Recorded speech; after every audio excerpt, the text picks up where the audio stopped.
welcome to this week's video. For this week, I'm doing my book haul for the month of June.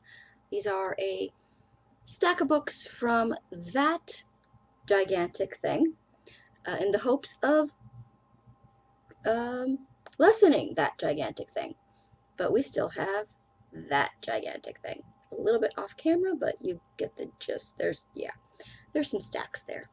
And we will be announcing the winner of May's giveaway and announcing a new book for June's giveaway. So stay tuned for that. Firstly, you know when I do a lot of talking on these things, your girl gets thirsty.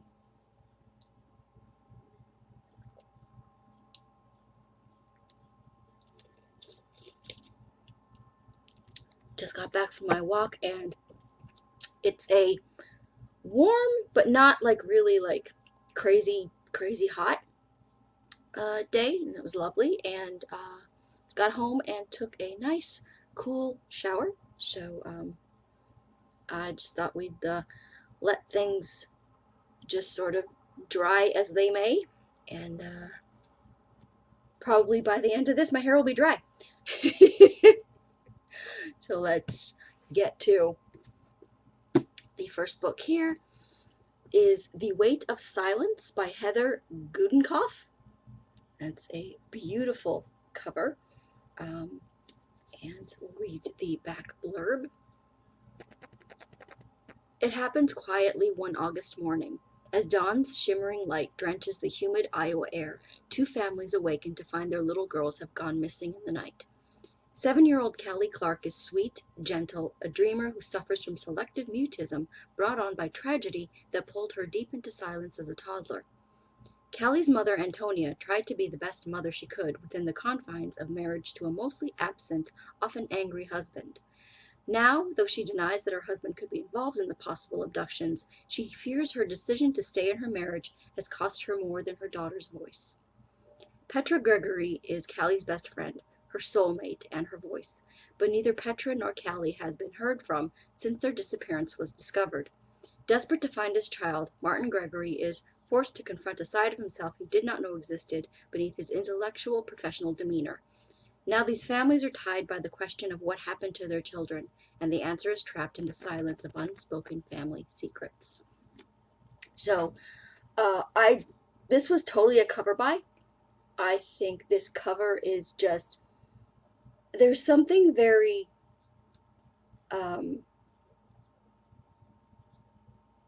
sweet about it, but also kind of chilling about it. Like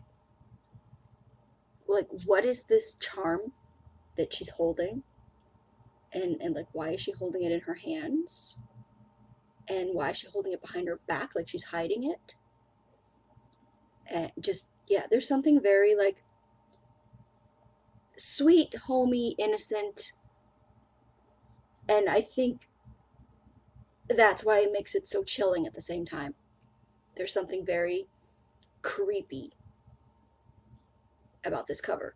I don't know, like, that sort of sounds like it's like an oxymoron, like how could something be sweet but like chilling at the same time, but that's just the vibes that this cover gives me. Totally a cover buy. And yeah, again, if you're new here, I am not a big mystery person, but if it involves like family secrets and women, or in this case children, in like some kind of peril where they like have to deal with the after effects or aftermath of like some kind of incident or something, then I just, yeah, very, very much into that. This one was another also cover by, and it's Songs of Love and War by Santa Montefiore. And I just thought that cover was gorgeous. Absolutely beautiful. And read the back blurb here. It's the early 1900s, and Castle Deverill stands staunchly untouched by time, hidden away in the rolling Irish hills. Within the castle walls, three friends have formed a close bond. Affluent, flame-haired Kitty Deverill, Bridie, not Birdie, but Bridie Doyle, Kitty's best friend and daughter of the castle's cook, and Celia Deverill, Kitty's flamboyant English cousin. They've grown up together, always sheltered from the conflict embroiling the rest of the country. But when Bridie learns of a secret Kitty has been keeping, their idyllic world is forever torn apart. Later, the three women scatter to different parts of the globe. Kitty must salvage what she can before Castle Deverill and everything she has ever known is reduced to ash. Songs of Love and War is an epic generational saga about the lasting bonds of true friendship and the powerful ties we all have to the place we call home. You know how much I adore these books about friends growing up and becoming like women, and then like their lives sort of like after they've grown up together, and like they're still bound to each other, and like secrets and like betrayals and mysteries and all that soapy wonderful drama show. And again, this cover is just absolutely gorgeous and cannot wait. Song of Love and War by Santa Montefiore. Next is a book I am very looking forward to and dreading reading. And it's a pretty popular piece of fiction. Or excuse me, not a piece of fiction, very much not a piece of fiction, no matter what idiot deniers may say. It is a memoir called Night by Elie Wiesel, or Elie Wiesel, but I think it's pronounced Elie Wiesel. And I, of course, have always been aware of this book, but never read it. And I got the most beautiful review of my Resistance trilogy, the Arrangement, the Affair, and the Atonement, where somebody mentioned that trilogy reminded them of this book. Now, they are not the same in the least, except for that they take place partly during World War II, partly in a concentration camp, and apart from that, they are not the same. I write romance novels, and this is not.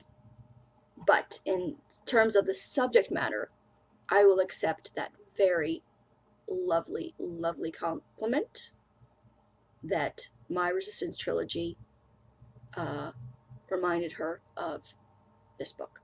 So let's read the back, shall we? Born in the town of Siget, Transylvania, Elie Wiesel was a teenager when he and his family were taken from their home in 1944 to the Auschwitz concentration camp and then to Buchenwald.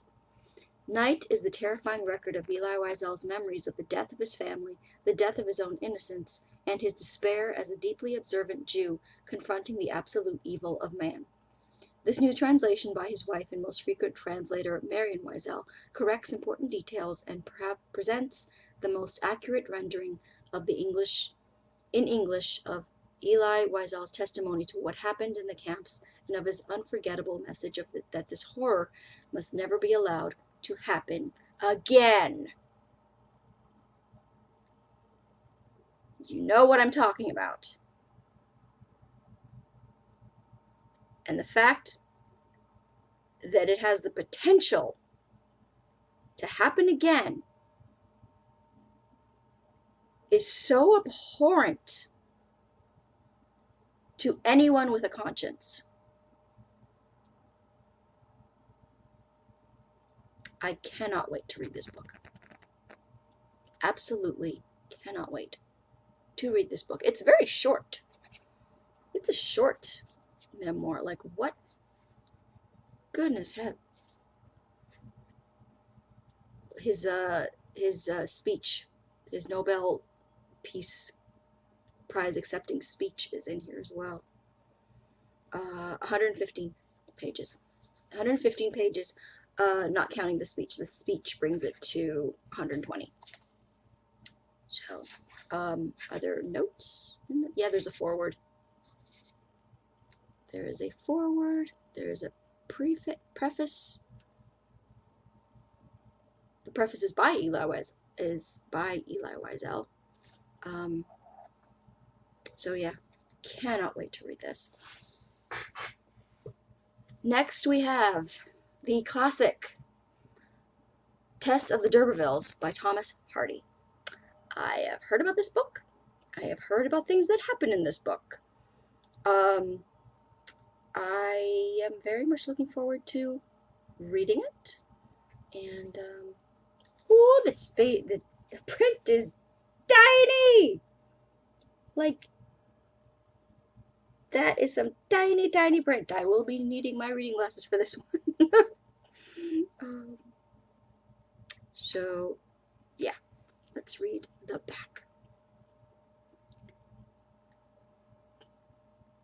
Tess Durbeyfield is driven by poverty into the service of her wealthy relations. And the relations are in quotes. Her lowly position leads her to become the victim of her cousin. That's in quotes as well. Are they not her relatives? Like, is that why it's in quotes? What's happening here? Alec leads her to become the victim of her cousin, Alec, her seducer and her nemesis. When she marries Angel Clare, who is himself far from innocent, she confesses her past, but he cannot find the forgiveness that she has offered him. Oh, charming. Hardy once said of Tess, "I have not been able to put on paper all that she is or was to me, but when the novel first appeared in 1891, critical opinion was sharply divided about Hardy's assessment of his heroine as a pure woman." Wow. Yeah, I'm not surprised. I'm not surprised, because even if a woman is raped, the fact that she has lost her virtue makes her dirty, makes her no longer pure. So I'm very much looking forward to this. I believe,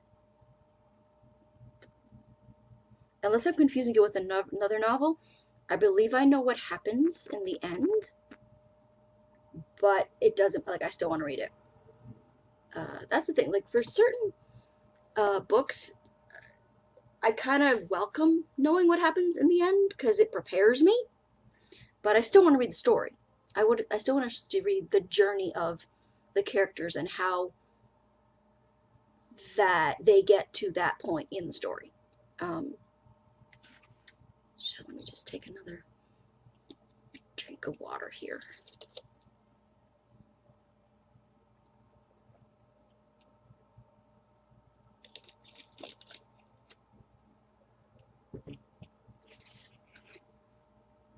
Next we have Burning Island by Suzanne Goldring. And again, that beautiful cover. There's some beautiful covers in this haul. It's World War II historical fiction, which we know that I am all about. This one little bit right here is bugging me. Corfu, 1943. Though they don't know it, 5-year-old Matilda and 3-year-old Anna have kissed their mother for the last time. The Nazis have reached their sun-scorched home, and they are being taken to a place of safety on the northeastern tip of the rocky island, to be hidden at great risk by kindly Agatha and her husband until the terrible war is over. Matilda and Anna's tears are soothed by Agatha's bedtime stories, but she is always alert. So far, no soldiers have ventured down the steep rocky hillside to their secret haven. But Agatha knows they are constantly scouring the island for missing Jews. And then on a day when Agatha's husband is away,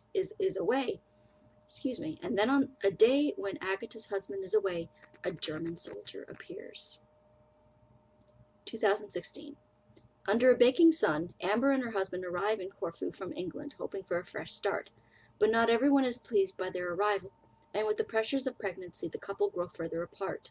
Desperate to find a sense of belonging for herself and her unborn child, Amber finds herself drawn to the local story of two little girls left by their parents and hidden for their own protection. But there are some who would rather Amber left Corfu's terrible history well in the past. Can Amber uncover the heartbreaking truth about the two little girls and what happened after a German soldier took a swim in the bay by their house? If she does, can the secret of the past help her find happiness or send her running from the island alone? I love World War II fiction so much. And I'm so glad that it's really sort of having a bit of its moment right now. I'm so happy about that because many of my books are World War II fiction. So I'm sort of thinking about maybe like promoting them a bit more, of course, but maybe redoing the covers to more of like the standard what the World War II fiction covers are looking like right now. So thinking about it, but very happy that sort of World War II fiction is having its moment right now. Because that, if you've been here for any stretch of time on this channel, you know that World War II fiction is my catnip. Absolutely. World War II romance? Oh my god. Yes, please. So cannot wait to read this one.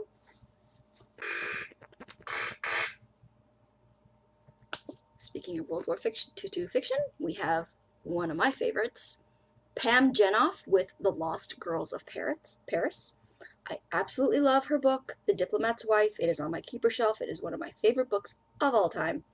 The Orphan's Tale did not work for me, so but I keep trying. I'm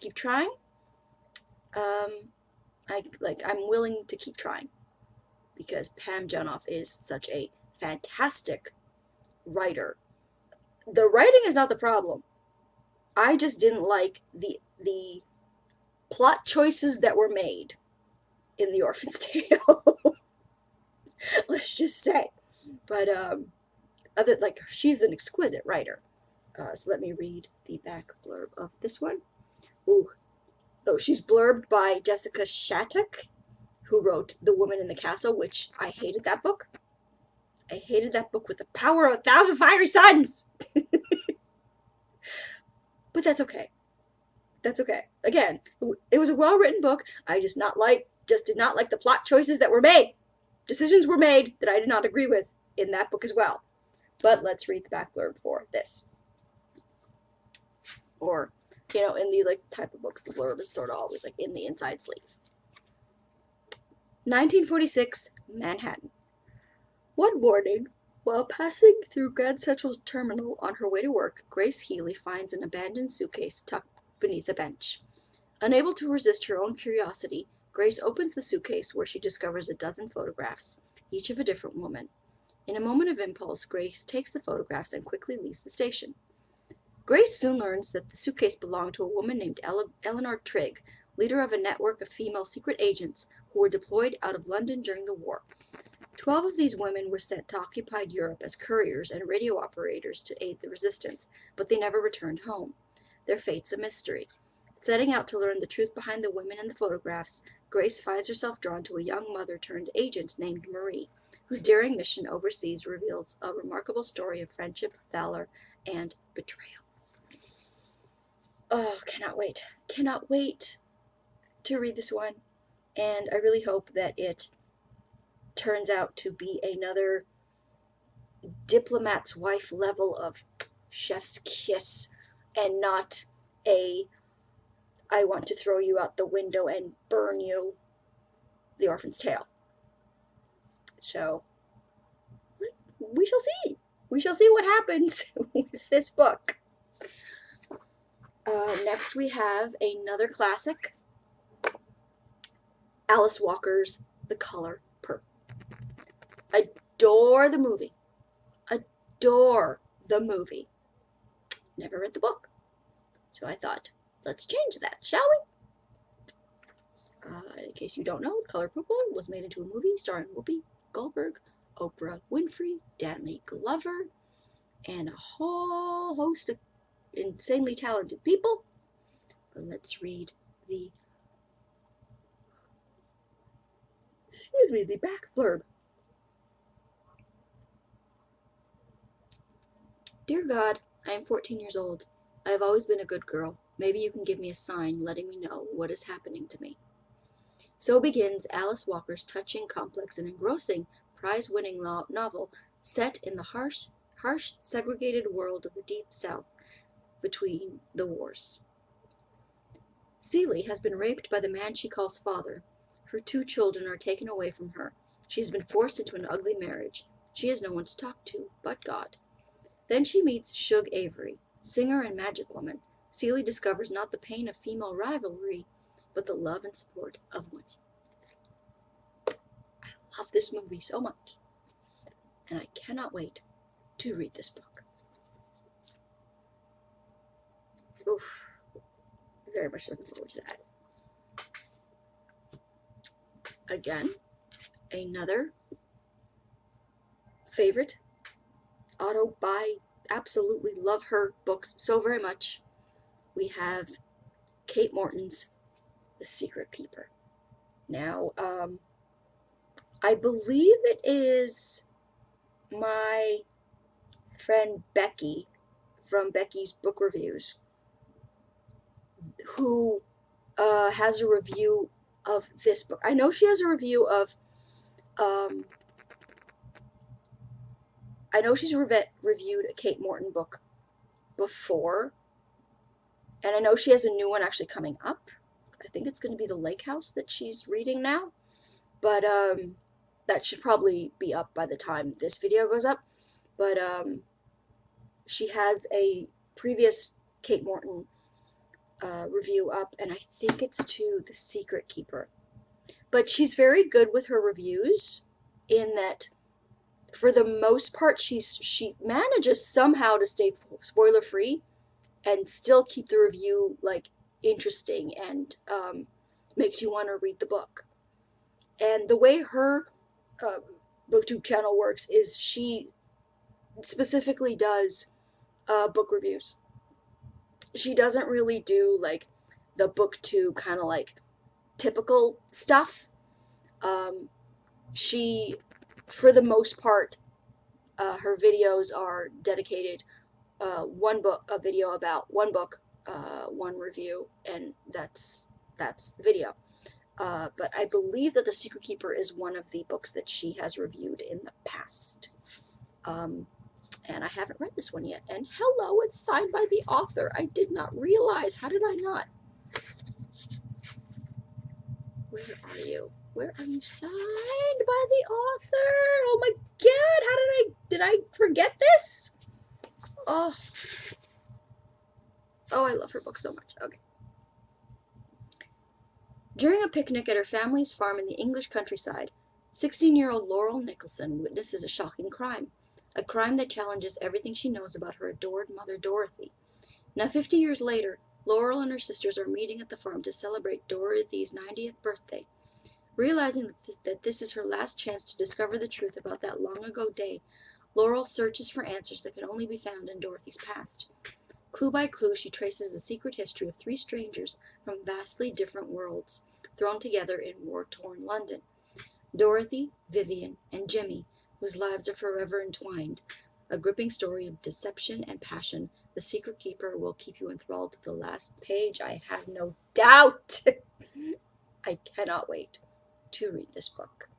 I will read anything Kate Morton writes. I will read her shopping list if she wants to publish that. Anything!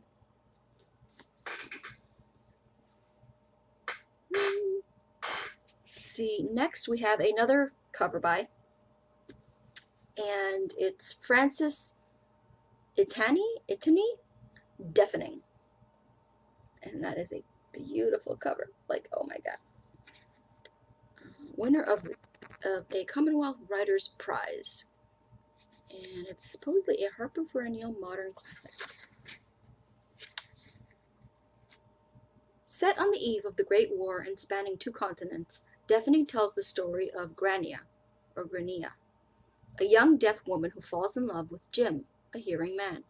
As the war explodes across Europe, Jim becomes a stretcher bearer, and through the years of separation, he and Grania, attempt to sustain their love in a world as brutal as it is beautiful. With unparalleled grace and eloquence, Itani evokes a time and place where, even amidst the morass of war, love finds its own sublime expression. Ugh. And I absolutely fell in love with this cover. And again, wartime fiction, yes please. Yeah. Next we have C.E. Rose's The House of Hidden Secrets. And I believe this was a part of a 3 for something deal or 2 for something deal. But, or, yeah, 3 for 10 or something like that. And let's read the back.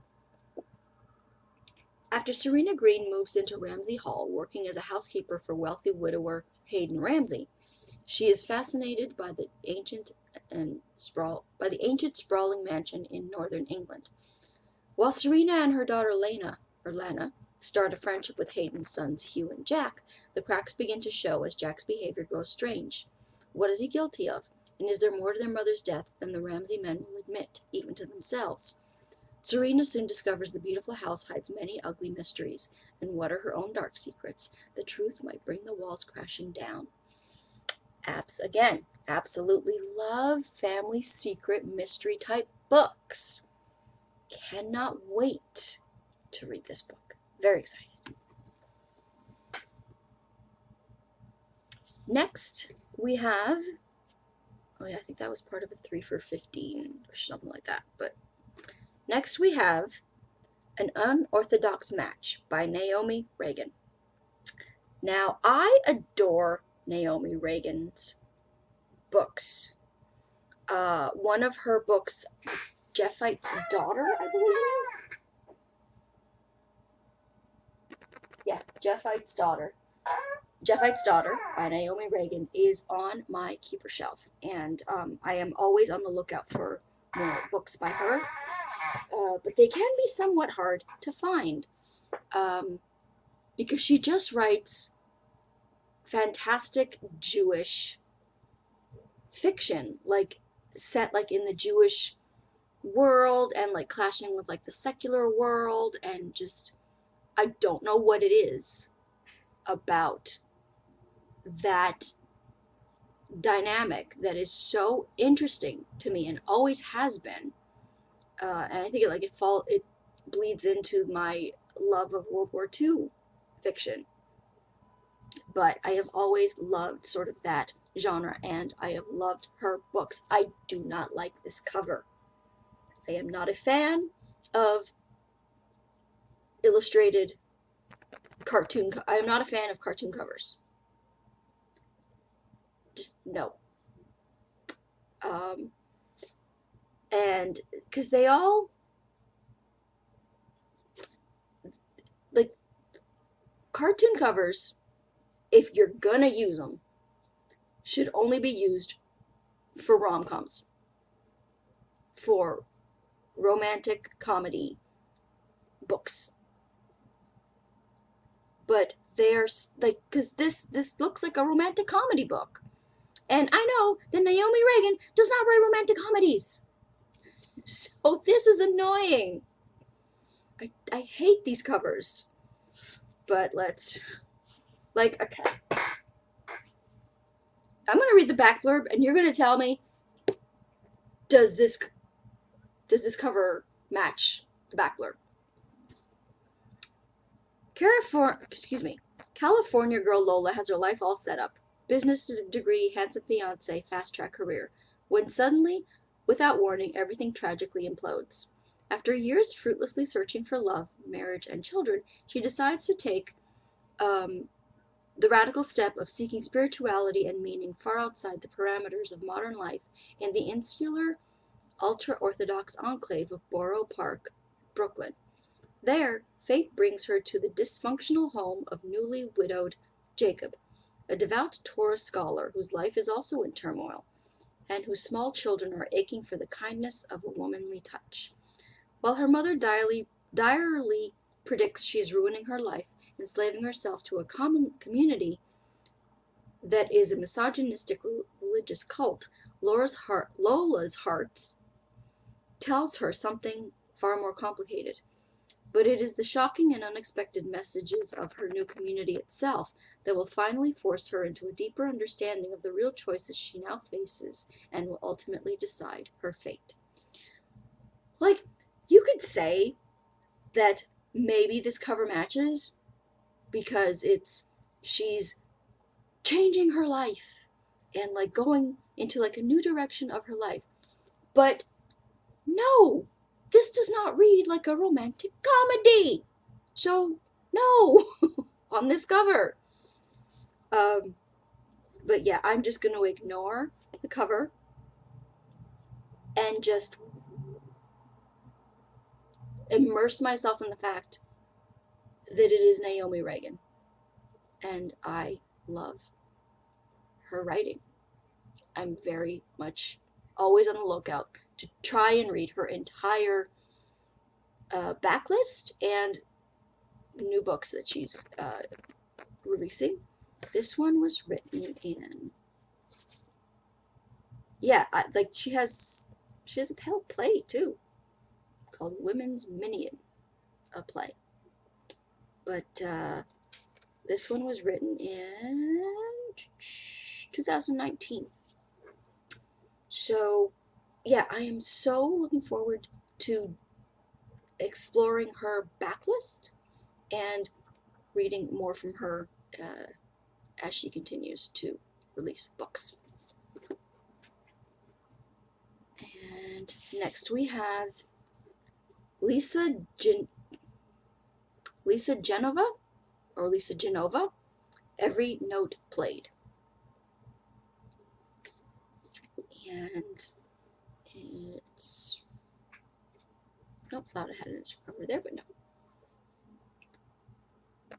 As an accomplished concert pianist, Richard's every finger was a finely calibrated instrument dancing across the keys and bringing captivated audiences to their feet. That was 8 months ago. Richard now has ALS and his entire right arm is paralyzed. The loss of his hand feels like a death, a loss of a true love, a divorce, his divorce. Even though Karina removed their framed wedding picture from the wall 3 years ago, she still blames Richard and their failed marriage for her unfulfilling life as a piano teacher. But when Richard becomes increasingly paralyzed and is no longer able to live on his own, Karina becomes his reluctant caretaker. As Richard's muscles, voice, and breath fade, both he and Karina try to reconcile their past before it's too late.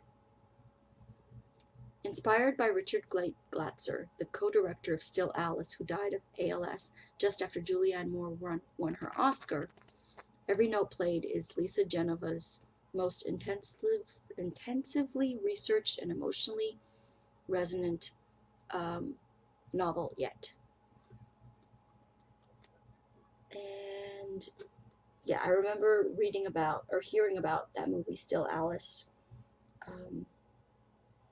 And this looks like, I haven't seen that movie, but this sounds like it's going to just break your heart. This sounds like this is going to be a very sad book. So, looking forward to it? Question mark? And the final book on this World War II fiction-esque book haul, with a few exceptions, is Kate Quinn's The Huntress.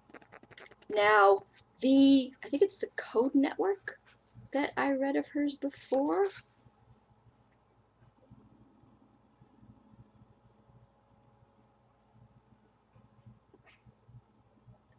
Or the Secret Code, the Rose Code. The Rose Code was the one that I read before that did not work for me. But the plot of this one sounds so good that I am willing to give her another shot.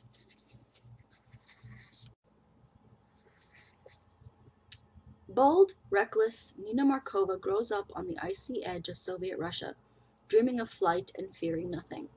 When the tide of war sweeps over her homeland, she gambles everything to join the infamous Night Witches, an all-female night bomber regiment wreaking havoc on Hitler's Eastern Front. But when she is downed behind enemy lines and thrown across the path of a lethal Nazi murderess known as the Huntress, Nina must use all her wits to survive. British war correspondent Ian Graham has witnessed the horrors of war from Omaha Beach to the Nuremberg trials. He abandons journalism after the war to become a Nazi hunter, yet one target eludes him, the Huntress. Fierce, disciplined, Ian must join forces with brazen cocksure Nina, the only witness to escape the Huntress alive. But a shared secret could derail their mission unless Ian and Nina force themselves to confront it.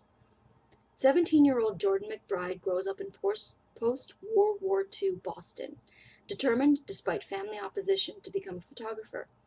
At first delighted when her long-widowed father brings home a fiancé, Jordan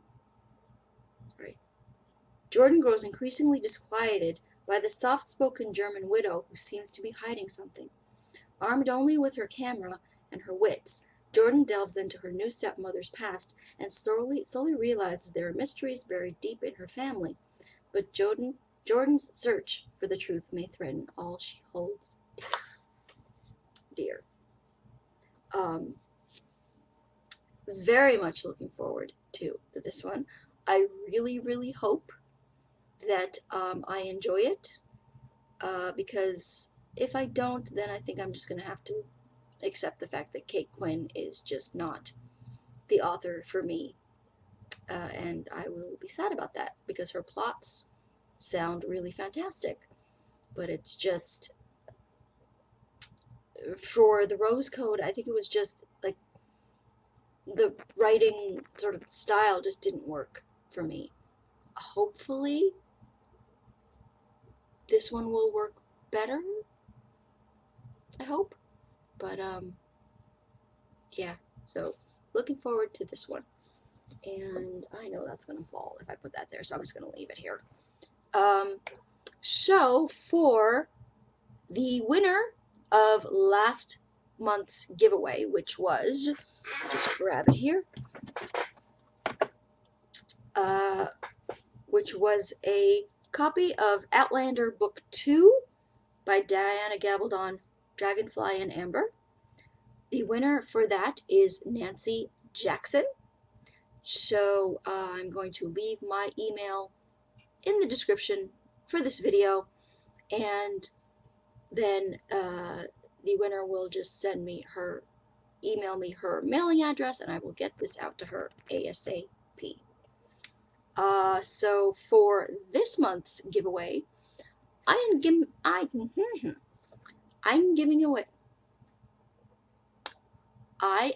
away a copy of Rumors Behind the Greek's Wedding by Pippa Roscoe, a Harlequin Presents. Let me read the back blurb for you. She'd been hired to repair Lucas Liordi's public reputation, not become involved in his private affairs. Yet spiraling rumors have Lucas demanding Celia play the role of his fiancée. To deny the Greek would be the end of her career, but to agree. For years, Lucas focused on one goal. Now he has the gorgeous Celia to consider. She is tempting beyond reason, and perhaps just the woman he needs. They may have already indulged in their wedding night, but will they make it to the altar?